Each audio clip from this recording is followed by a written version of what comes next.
இந்த கோவிலில் சிவன், விஷ்ணு, பிரம்மா, ராஜேஸ்வரி, மகாலட்சுமி, சரஸ்வதி, சக்கரத்தாழ்வார், தட்சிணாமூர்த்தி, வனதுர்கை, விநாயகர், முருகன், ஆஞ்சநேயர்ன்ட்டு பல தெய்வங்களுடைய அருள்பாலிக்கக்கூடிய திருவுருவங்களும் இங்கே இருக்குன்னு சொல்லலாம். நிறைய ஓவியங்கள் நீங்கள் பார்க்கலாம்.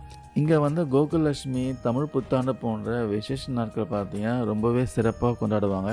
இந்த கோவில் நீங்கள் வந்தாலே ஒரு விதமான அமைதியை வந்து நீங்கள் ஃபீல் பண்ணால் மன நிம்மதி கண்டிப்பாக கிடைக்கும். பண்டாரிபுரத்தில் விட்டலன் எப்படி 2 கையும் இடுப்பில் வச்சுட்டு செங்கல் போல் நிற்கிறாரோ அதே கோலத்தில் இங்கேயும் பார்த்தீங்கன்னா நம்ம பாண்டுரங்கன் காட்சி கொடுப்பாரு.